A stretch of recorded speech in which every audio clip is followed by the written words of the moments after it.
Imagine que seus pais foram viajar e agora você vai ter a casa inteira só pra você no final de semana. Você planeja várias coisas pra se divertir, mas de repente eles voltam sem razão ou explicação lógica. A princípio eles parecem muito estranhos, mas aos poucos você começa a desconfiar que quem tá na casa com você não são seus pais, apesar de ter a aparência deles. Já lembrando que se você é do tipo que costuma sentir medo de histórias de terror, então pula esse vídeo. Mas se você não for, já aproveita pra me seguir, porque aqui tem conteúdo de terror diário. Eu morava em uma cidade pequena com os meus pais, tinha 16 anos e essa seria a primeira vez que eu passaria um final de semana sozinha em casa. Os meus pais, eles viajariam na sexta e voltariam no domingo. Pra mim, seria um final de semana de diversão, mas se tornou algo que me assombra até hoje. A sexta começou muito bem, eu aproveitei os meus pais e por volta das 7 da noite eles arrumaram as coisas pra viajar. Antes de ir, minha mãe me olhou séria nos olhos e disse: "Não abra a porta pra nenhum estranho. Se precisar, ligue que voltaremos correndo." Eu disse que ficaria tudo bem e que ela não precisava se preocupar com nada. Eles saíram, passei algumas horas no computador ouvindo música e à noite resolvi pedir uma pizza e assistir alguns filmes de terror. Assisti vários filmes e me lembro de ter olhado no relógio quando já era por volta de 2 horas da manhã. Enquanto escolhia um novo filme pra assistir, algo bizarro aconteceu. A casa estava escura e eu estava apenas com a TV ligada quando ouvi a campainha tocar. Um mal-estar surgiu imediatamente. Quem apareceria essa hora da manhã na minha casa? Fui andando lentamente até a porta, me perguntando quem seria. Tentei não fazer barulho. Quando eu cheguei à porta e olhei pelo olho mágico, tive um tipo de alívio, mas ao mesmo tempo uma estranheza. Eram os meus pais. Os dois estavam parados, imóveis, muito imóveis. As suas expressões eram sérias e estavam frias, como se estivessem esperando há muito tempo. Mas eles haviam acabado de tocar a campainha. Eles também não tinham bagagens e nem pareciam ter vindo de viagem. Atrás deles, a rua estava completamente vazia, sem nenhum som, sem nenhuma luz, e eu abri a porta. Eles simplesmente entraram, no silêncio absoluto. Eles passaram por mim direto e sequer olharam nos meus olhos, foram direto pro quarto deles. Fiquei decepcionada porque meu fim de semana aparentemente tinha sido cancelado. Mas também não me importei tanto e fui direto pro meu quarto dormir. Enquanto subia as escadas, já achei algo muito estranho. A casa parecia fria, bem mais fria do que antes. Não dei muita bola. No outro dia, resolvi ficar fora de casa. Acordei pela manhã e não vi os meus pais. A casa estava estranhamente silenciosa. Saí com uma amiga pra aproveitar o sábado. Tudo começou quando eu voltei pra casa, cerca das 8 horas da noite. De imediato, ao chegar em casa, eu senti uma espécie de desconforto, uma sensação de que algo estava errado. Todas as luzes estavam apagadas e o silêncio, ele era ensurdecedor. Eu entrei e fui direto na direção do meu quarto. Notei que ainda não tinha visto nenhum dos meus pais. Ao passar pela porta do quarto deles, até me questionei se eles haviam saído ou se ainda estavam ali. Nesse momento, eu ouvi um barulho agoniante. Era um barulho de estalo, como se algo estivesse se mexendo, mudando de lugar. Se eu fosse um pouco mais paranoica, até acharia que seriam ossos. E eles vinham direto do quarto deles. Isso me fez acelerar o passo. Os estalos continuaram ritmados, era como se algo estivesse se rearranjando lá dentro. Fiquei no meu quarto, trancada por cerca de 2 horas. A sensação de que algo não estava certo apenas crescia e algo me dizia que eu poderia estar em perigo. Mas eu precisava ir no banheiro, não aguentava mais segurar. Eu abri a porta e fui caminhando na direção do banheiro, que ficava logo depois da porta do quarto dos meus pais. Ao passar pela porta deles, o mesmo som de estalo ecoou pelo corredor. Isso me deu calafrios e fez meu coração bater mais rápido. Eu acelerei o passo, mas prestes a chegar perto da porta do banheiro, eu ouvi a porta do quarto deles rangendo e se abrindo lentamente. Um estalo seco, alto, soou bem atrás de mim. Meu corpo congelou. Aquele escuro na casa e o silêncio, eles gritavam que algo ali não estava certo. Assim que a porta se abriu totalmente, eu ouvi a voz da minha mãe. Mas ela estava diferente. Era um pouco mais grave, arrastada, como se algo estivesse forçando as palavras dela. "Filha, quando sair do banheiro, vem até o quarto. Precisamos conversar."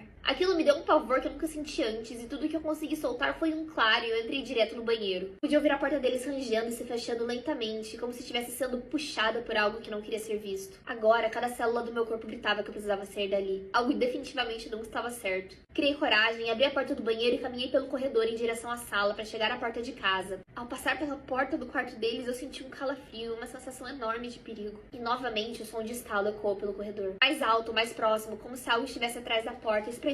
Quando eu cheguei à sala, eu ouvi a porta se abrir bruscamente. Dessa vez, os dois, minha mãe e meu pai, estavam falando juntos, ao mesmo tempo, numa voz que parecia se misturar como uma única coisa. "Filha, aonde você está indo?" Olhei pra trás e aquilo me assombra até hoje. A porta do quarto deles estava aberta e eu podia ver apenas 2 cabeças pra fora da porta me encarando. Pareciam os meus pais, mas os dentes deles eram afiados, os olhos maiores do que o normal, escuros, profundos. A pele parecia esticada, fina demais, como se estivessem vestindo a pele dos meus pais. Eram eles, mas não eram. Ao ver isso, a única coisa que fez sentido pra mim foi correr até a porta e sair de casa. E enquanto eu corria, eu ouvi novamente vários estalos espalhando pela casa, como se eles estivessem se deslocando pelas paredes. Eu abri a porta pra sair e quando eu olhei de relance pelo corredor, as 2 cabeças estavam lá. Ainda mais bizarros, os olhos estavam saltados, as bocas abertas, com expressões tristes, me vendo sair. Eu fui pra casa da minha amiga e liguei pra minha mãe. Pra minha surpresa, sonhos, eles ainda estavam de viagem. Contei pros meus pais o que tinha acontecido, mas eles não acreditaram em mim. Eles só acharam que eu ainda era muito nova pra ficar sozinha e, quando voltamos pra casa, nada estava lá. Mas às vezes, de madrugada, eu ainda ouço os estalos. E toda vez eu tranco a porta e espero que eles não entrem de novo.